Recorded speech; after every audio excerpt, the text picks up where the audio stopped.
Hello, I'm Dwight Marlow, and thank you for joining us today. We pray that this program will be a blessing to you. So now, please enjoy today's witness. Well, I want to welcome everyone to today's program. Today we're in Roanoke, Virginia, and we're with somebody very special to me. Anybody that's watched the program or knows me, I'm here with my sister, my baby sister, Tanya, and with her family, her husband, Shannon, and her 4 kids. But we came up with the idea to do this program a few weeks ago whenever I actually did my mother's witness, and Tanya and her family figured prominently in that. And so I asked Tanya, we were there at the table at my son's wedding while that was going on, and we talked, and she just had an amazing part of her witness that I didn't know that much about. And there's a great deal of age difference between Tanya. I'm old enough to be her dad. I don't think she'd say that, but I was a freshman in college when she was born. And so we grew up not knowing one another really. And it's only been since she's had a family that we've gotten really to know one another. She lived in Oregon for several years, haven't been in Roanoke that long.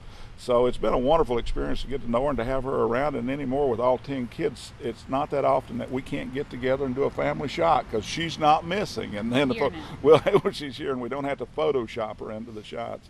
But anyway, her story, and this is something that I really enjoy here. Another one of those situations where I don't know her total story, and she's told me that she's going to tell me all of it there. So, Tanya, appreciate you being on with us today, and just tell us your story. Sure. Well, like Dwight said, I'm the baby of 10. He's the oldest of 10, and I try to put that in perspective personally. Dwight's oldest son is only 5 years younger than I am, so I grew up with his kids more than I grew up with him. Right. So my life experience was a little different, even though we were both raised in the same home, and that's really where my personal testimony starts. I had nothing to do with where I was born or who my parents were, and that was a huge testimony for me of God's mercy and His grace, because He chose me to be born into a huge family, parented by a mother and a father who put their correct trust and their godly love forward always. Amen.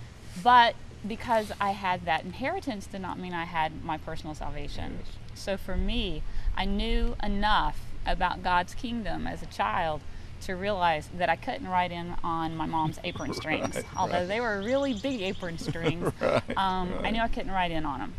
And I actually made a personal decision to say, Jesus, I need you to be my Christ, when I was 11.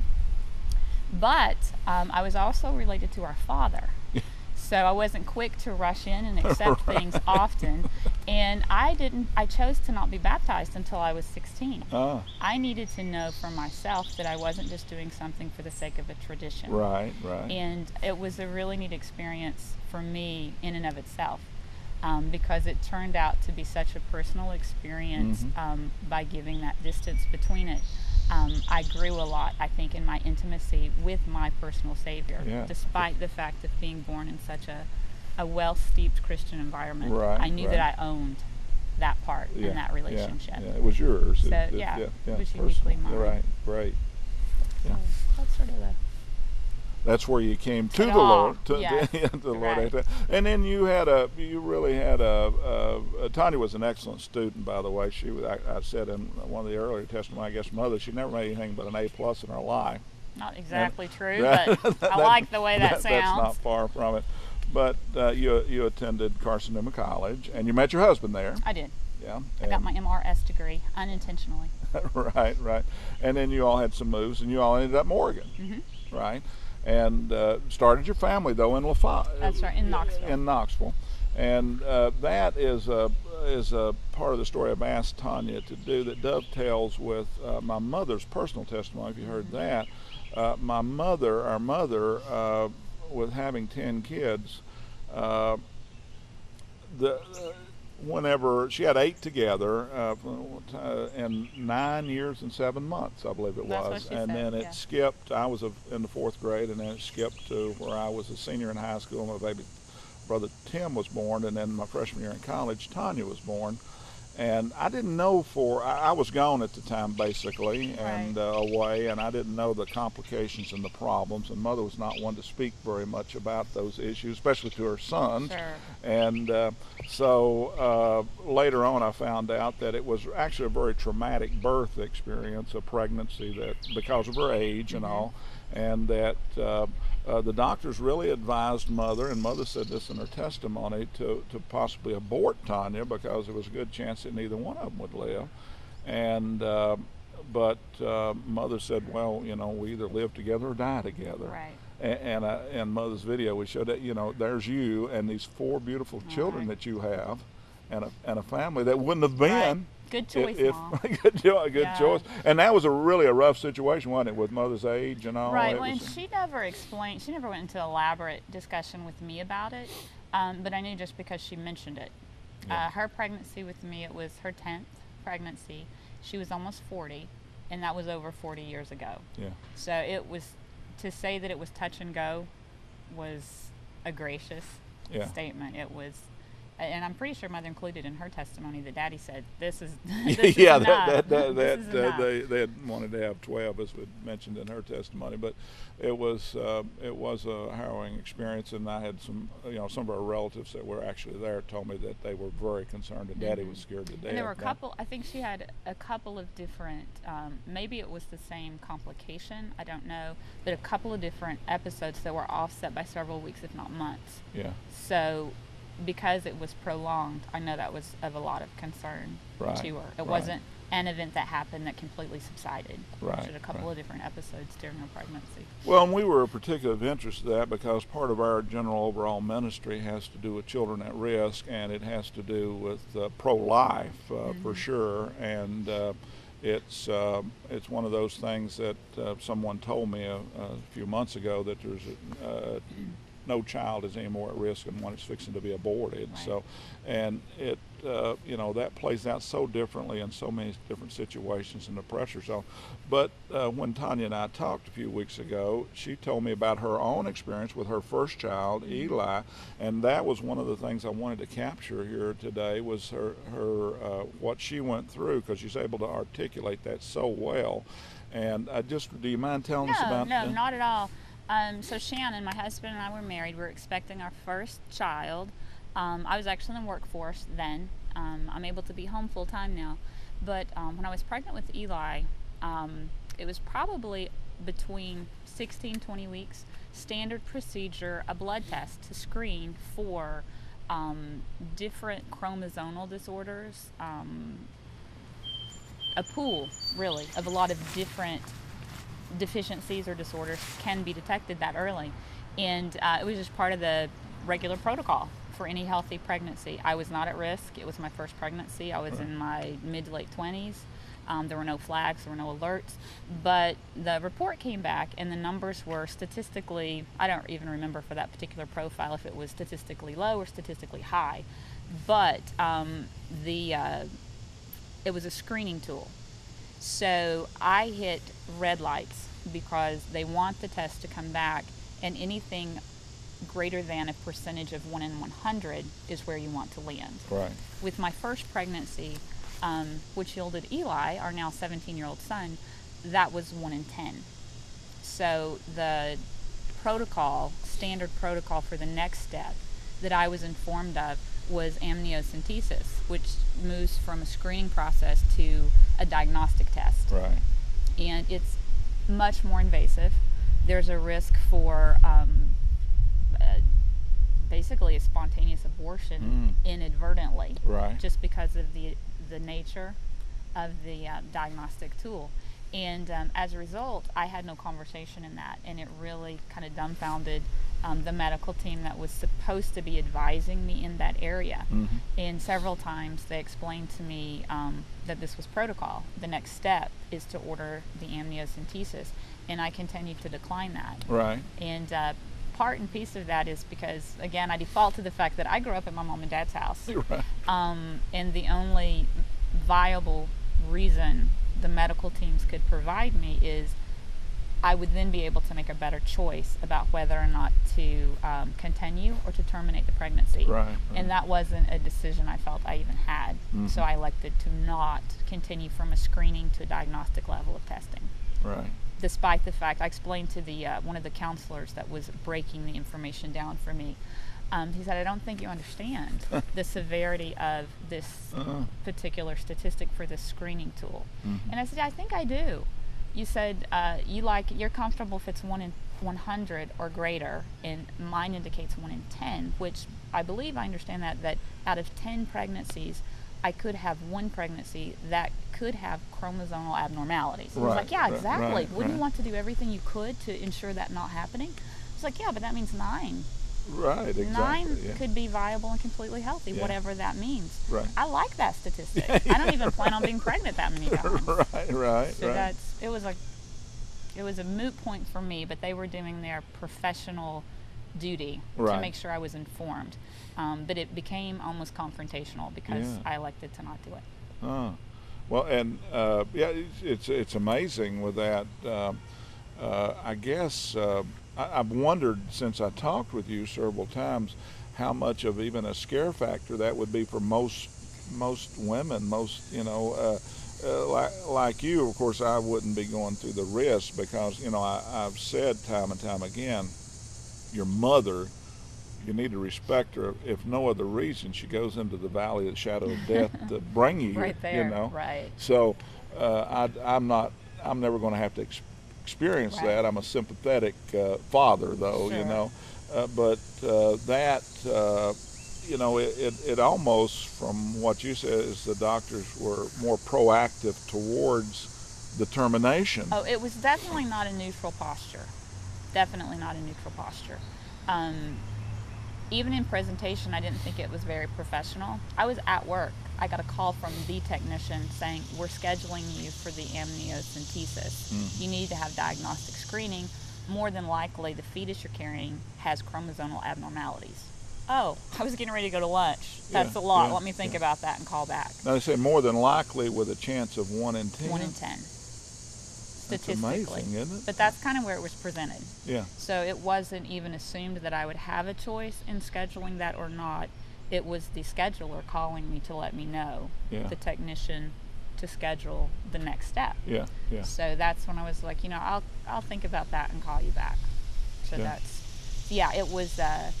it wasn't a neutral situation. These are your options. It was, this is the next step. When these results come back and the numbers indicate this is protocol. This is what we advise our patients to do. A termination of the pregnancy. It's just sort of fascinating. Well, at least do the screening. Oh, the screening. The screening. Because then I could make an informed decision of whether I would elect to complete the pregnancy or terminate it. Yeah. Which, again, that wasn't even a decision I would consider. Because even if I elected to go with the screening, which has its own risk factors, and they came back conclusive that there were chromosomal abnormalities. So the two biggest ones being spina bifida, is that the right term? Or Down syndrome, or maybe Newton syndrome. Okay. Chromosomes aren't lining up correctly, so there's going to be problematic issues for a lifetime. Do you really want that? Yeah. That's what the whole question really got distorted into. Yeah. And because I knew I would not elect to abort. Yeah. It was a moot point. It was a moot point, and the secondary follow-up, any kind of rebuttal I got was, you'll want professionals on staff. I said, aren't they already in the hospital? I mean, knowing ahead of time, can they not get to me if we need something stat after delivery? And they were like, well, yeah, of course, they're available. I'm like, okay, so it sounds like we're still covered. So it was, and as a first, again, I'm grateful that I'm the product of my mom and dad. Yeah. Because it wasn't like, oh, okay, if that's what I'm supposed to do, it's my first pregnancy, sign me up. Yeah. Because it could have turned out that I was having a viable pregnancy. I could have elected to go for the screening, and it could have resulted in an unintentional abortion. Right. Well, that's just sort of fascinating to me. I had a couple of thoughts while you were talking about that, but you are I know you to be a strong-willed, thinking woman. I've always that's just Tanya. And first of all, you had a commitment to the pregnancy period. Right. Follow through. Which is, that puts a different slant on it. Plus, you were willing to question what was being done as to, where it's at, as from the medical team side. And Mother told me that, when the doctors came in and told her that she needed to consider aborting you, basically, this person, that she thanked them because they said, well, we have your life, because there's a good chance that you won't make it north of it. Medically responsible. Yeah, and she said, I thank you, but that's not really your decision. That's God's decision. You see, I felt like they were asking me to consider a decision that wasn't mine to make. I was pregnant. I was well into my second trimester.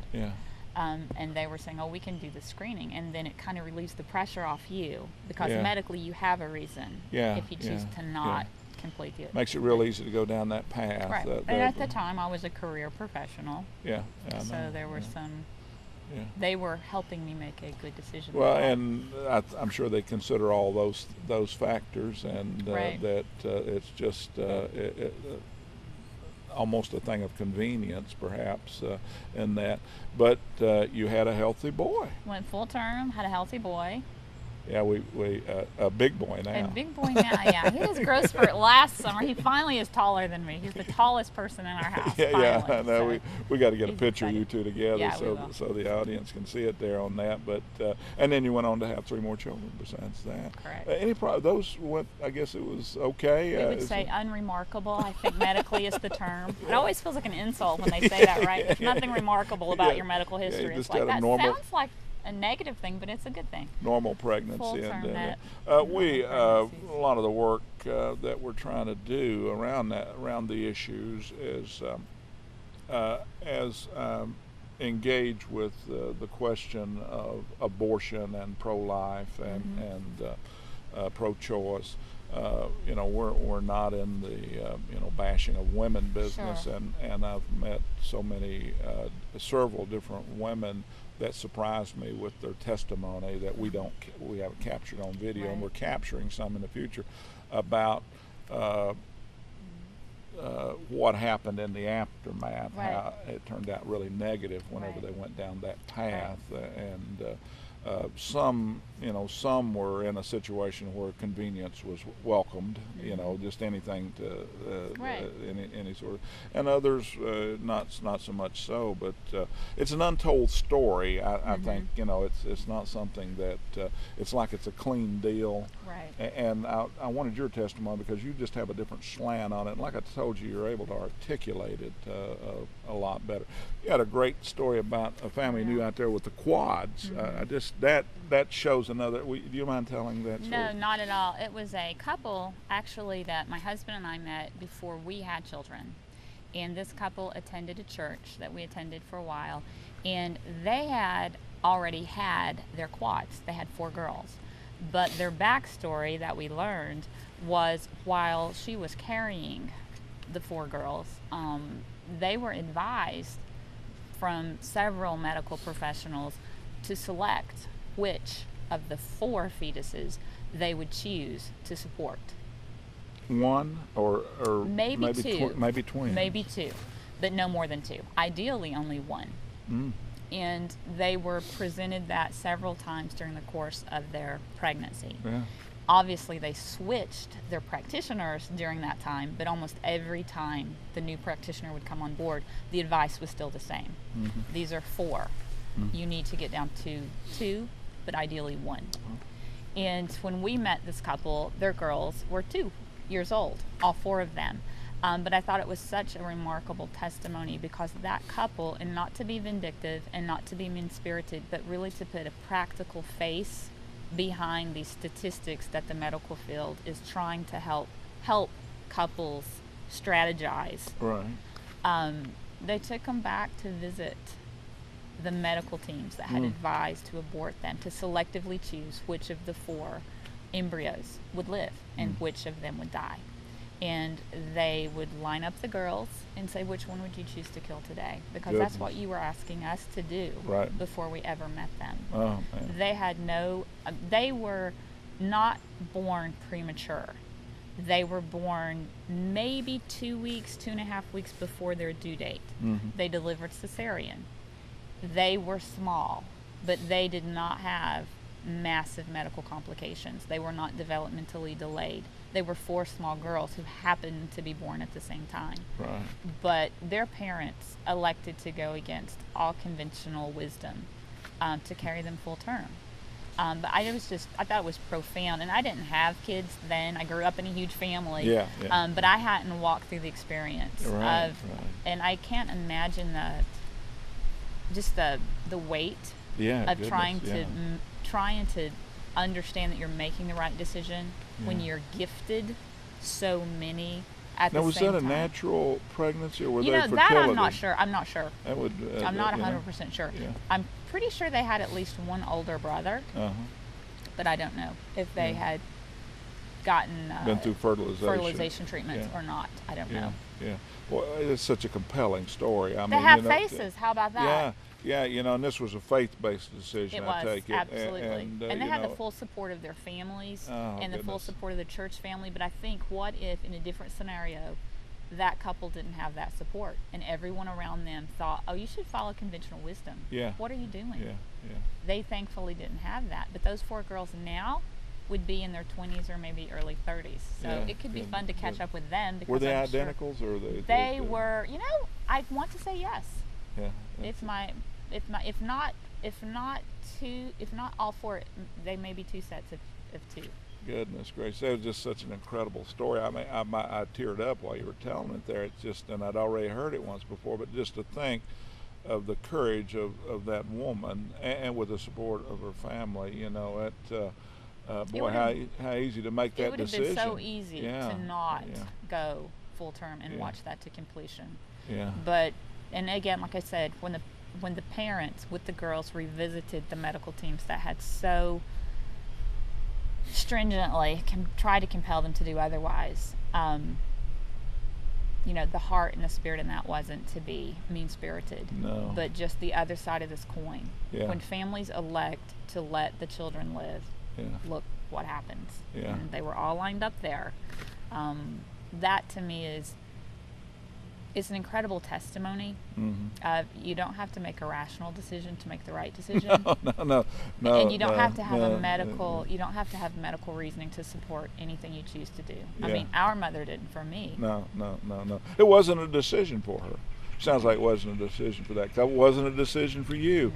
No. And those things in faith-based. And I never want to get into judging people's decisions like that, because it'd be horrible. I wouldn't want to sit there at night for a few nights to try to decide if Shelby, if she was pregnant and we had to, it was a chance I could lose her, or the baby. And you have 9 more kids already. Yeah, I don't. It'd be horrible. Our dad was a wreck, obviously, over that. But that's where faith meets the road. I mean, that it's just talk. There's a few things that just are really faith, and putting it in God's hands.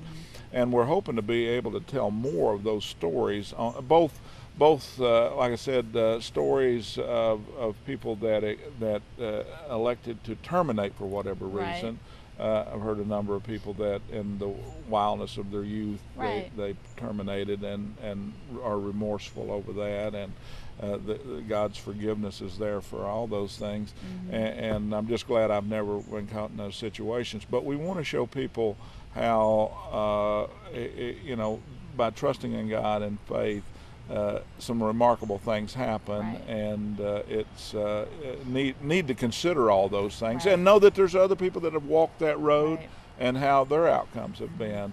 Because the flip side of that is there has been women who've lost their lives trying to bring a child into this world. So try to get it. I think more times than not, you have options. Yeah. Well, and that's the great thing. But we'll get a picture of you and Levi up. And they can see your option. Right. Option 1. The option I wasn't advised to take. Yeah. Well, we're going to have to go, but I sure appreciate you taking the time, girl, and we'll have a chance to talk more. All right. Good. See ya. And that's it for today. We are helping TLC Community Center to expand their services in Northeast Tennessee and Southwest Virginia. What started over 14 years ago as a Christian-based pro-life ministry has grown to include not only crisis pregnancy counseling, but prenatal assistance, free adoption services and counseling, and a free Mommy Mart for much-needed baby supplies, parenting and life skills classes, absentee training in schools, and a summer meals program for at-risk children. This past summer, they provided over 72,000 meals. That's up from the 49,000 meals a year ago, and the need keeps increasing. Founder-director Angie Odom, along with her husband Earl, and a volunteer staff with assistance of local churches and the faith-based community, have been able to put together a wonderfully efficient and effective ministry. They do a lot with a little. We are currently looking to expand these much-needed services throughout the region. We need the help of individuals and churches to make this work. So if you are willing and able to provide prayers, time, facilities, and/or financial assistance and would like to become a part of this vibrant ministry, then please contact Angie Odom at 423-543-4673. Or if you or someone you know is currently in a crisis pregnancy situation, then please call our helpline at 423-895-8601. Joyful Witness is non-denominational, and we're looking for people in Northeast Tennessee, Southeastern Kentucky, and Southwestern Virginia, and Western North Carolina who have a witness that needs to be shared. If someone you know has such a testimony, then please contact me by email dmarlow1@charter.net or by telephone with Dwight Marlow 423-349-7777.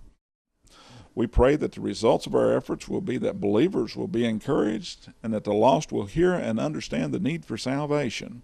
We do not accept pay or gifts for our services.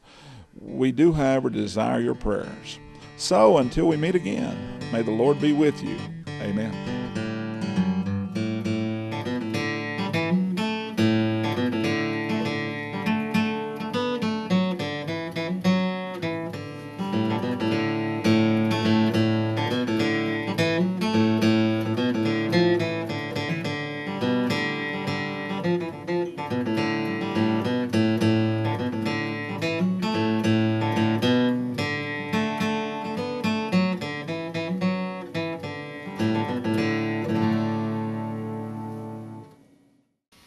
This fall, we're doing a special series on bivocational pastors, those pastors who work a full-time job and also pastor a congregation. I think they're some of the most dedicated people in the service of the Lord. Paul himself, mentioned that he worked with Priscilla and Aquila as a tent maker to earn his keep while he brought the gospel and evangelized throughout that part of the world. So it's an honorable thing to do, and we're just looking for those folks who would be willing to give their testimony. So if you're a bivocational pastor, or you know a dedicated bivocational pastor who has an interesting story to tell about his conversion and the work he does, please give us a call at 423-349-7777. Thank you.